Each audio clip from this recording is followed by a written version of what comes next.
location for this series? Kasi di ba parang isa din sa mga napag-usapan, which added to the marketing for this series, yung locations ninyo and then yung exposure ng locals with those stars. Yeah.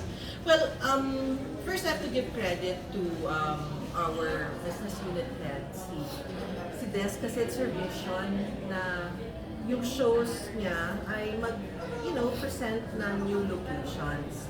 And part of yung, syempre, localizing it is using yung mga natin, iconic locations too. Or locations na hindi pa nakikita or at least fresh sa mata.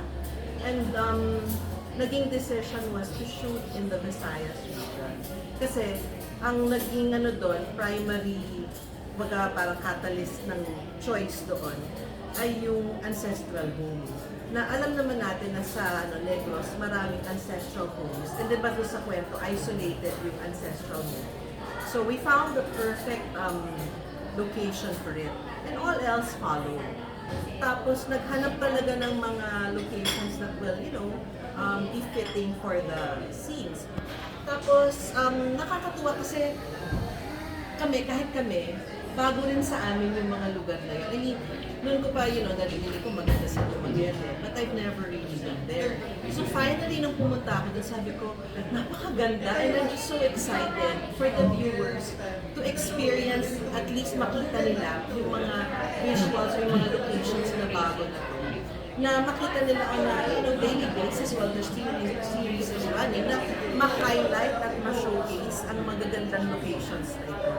Parang nakaka-excite na meron kaming share na bago pagdating sa mga papakita naming location. So, in terms of my participation, so may mga initial na napili, but then, sinundan naman namin yun in terms of looking for more na may dadagdag doon. So, while we're in Dumaguete, ito yung mga hinahanapan namin. So, meron kaming mga na-shoot din kami sa City Hall.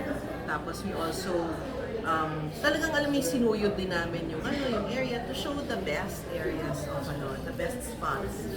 May mga regional actors din kayo. Yes. Kasi syempre we have to get the talents, even yung mga bit players, tapos nun. So, kumuha kami ng mga actors doon. Tapos, nakakatuwa kasi parang alam mo yun, yung parang na-highlight yung acting skills din ng mga from the regions.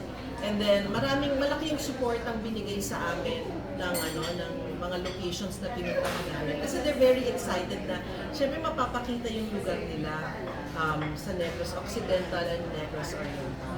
Pero na-impress talaga kayo? Especially na yung parang challenging din yung roles ng other actors na parang kasama doon sa hospital and everything. Alam mo, I can't really say na yung parang ipapinpoint ko isa-isa na gano'n. Basta all I know is that nung mag-shoot kami doon sa OK Hospital at dumarating lahat ng cast namin kasi may all-star cast scene kami and they were all walking in. Isidro, Maricel Lafsa, Kuya Boji, si Alora, lahat sila Bianca, Luis Samuel, nagpapasukan na silang ganon. Sabi ko, parang, doon ko parang visually to see them and in their costumes, ganyan, and the location, naramdaman ko, sabi ko, grabe, ang swerte namin sa sila Ana Abad Santos, lahat sila, ang huhusay. So talagang parang sabi ko nga ang galing, kasi nga, ang hirap mag-shoot on location. Tsaka syempre ngayon, di ba, parang we have lesser hours when we shoot. So kailangan talaga, mahusay, parang talagang, hello, let's go, 100% ka. Lahat sila talaga na-impress ako. Tsaka everyone worked hard. Alam ko, it sounds so cliche, pero yun nga, nasabi naman ni Direk Bobot dun sa media ko namin na talaga na-challenge din siya. Yung role niya, doktor eh. So, parang his lines are important na may medical terms and all. So, makikita mo that everyone really, brought their A game. Everyone worked hard and then talaga nag-deliver sila lahat. So, talaga, ang galing nung casting at ang galing nilang lahat. Thank you, Direk. Thank you. Continue. Ano yung dito? Kasi yung nung pandemic talaga, syempre kung meron mang pinaka-heartthrob nung pandemic, isa yung character nung sa series na to, na K-drama na ganyan. Anong pressure for you to live up with that image na ng mga pandemic people have been rooting? Alam mo, hindi maiwasan mo kung compare talaga. Pero,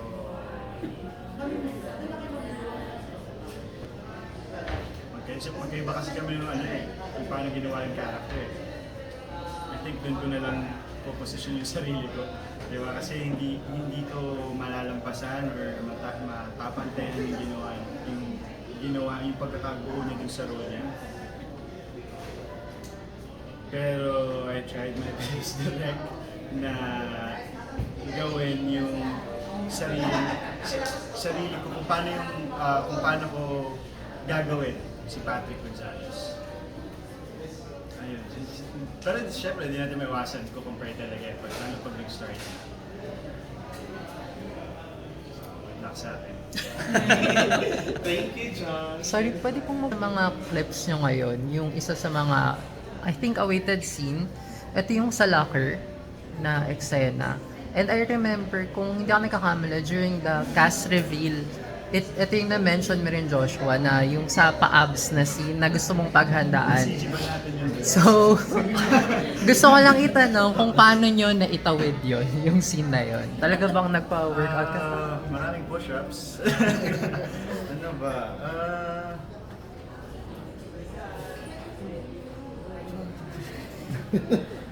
Kung ano na lang, hindi eh. Kasi wala talagang abs na. Wala abs na. Wala. I mean, hindi. Isa lang yung naka-attend. Parang ang feeling ko kasi yung abs ni ESG ay taon. So Parang parang taon nahihirapan na. taon yung kanya para magkaroon siya ng gano'n. Pero parang, Nag-work naman, pero hindi kasi hindi naman yung... para sa iba, of course, abs yun, di ba?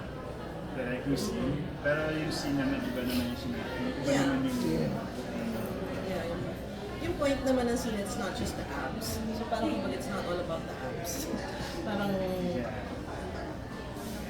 Yun yung first na halos kinukulit. Yun yung mga early days na kinukulit ako ni Nia. yes. Wala, ginawa ko na lang yung scene kahit na mag-send ng 5 kong abs. May isa namang pumasok. May isang pumasok. So, tinabigay ko agad yung sa yung camera direct. Tapos tinigasan ko na lang. Ayun, naitawid naman. Yan yung Okay, last question. Kay Joshua na lang. Joshua, kasi nasabi mo kanina na ina-expect mo na mako-compare kayo ng Little Actor Little It's Okay. Ano na lang yung parang naging signature nitong role mo para tumatak dun sa mga viewers? Sana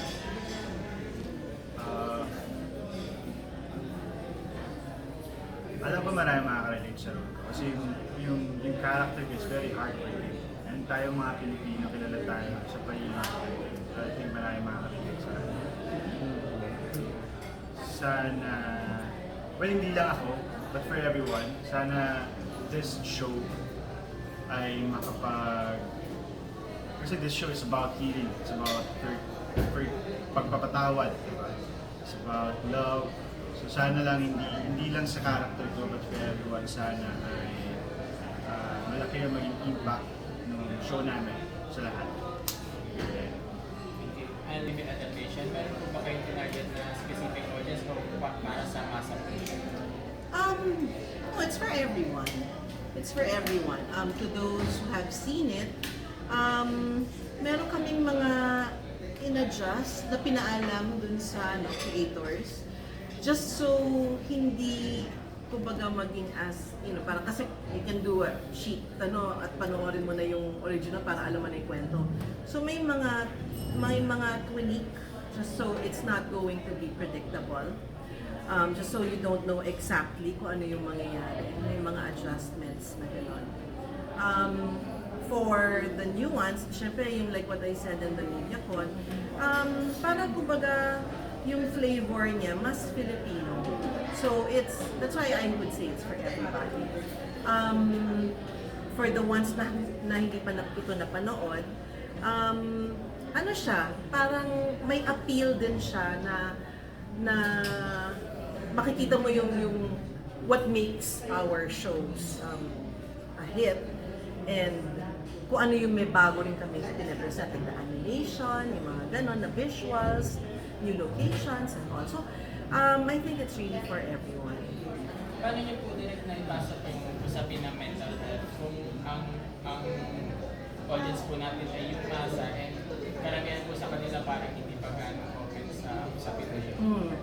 Yung characters.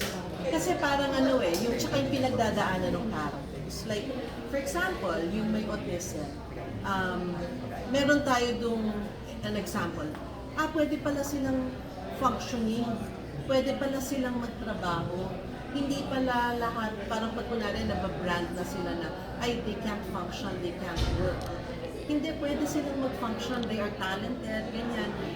Also, yung papakita doon, yung mga, paano sila tinatanggap ng iba, kinukutsa, masama, parang mababa ang tingin. And if you're watching it, the situations will be familiar. Familiar sa everyday na nangyayari. So, hindi siya yung parang lecture na parang, ay, tungkol ito sa mental health, ito ang nangyayari. Hindi ganun. So, parang, ganun pala yun. Yung parang nangyayari pala sa kanya, PTSD pala yun. Yun nangyayari ganun.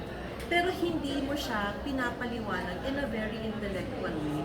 Real life and parang normal situations na they are everyday characters na pag pinanood mo, may isip mo, ay, parang ganyan yung kapitbahay ko ay parang ganyan yung kaklase ko at baka yun ang pinagdadaanan niya.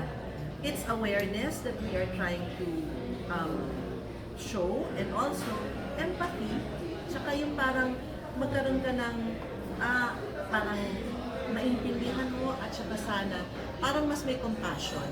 Yun. So, the situations are everyday situations, and there are characters that are very relatable and very real.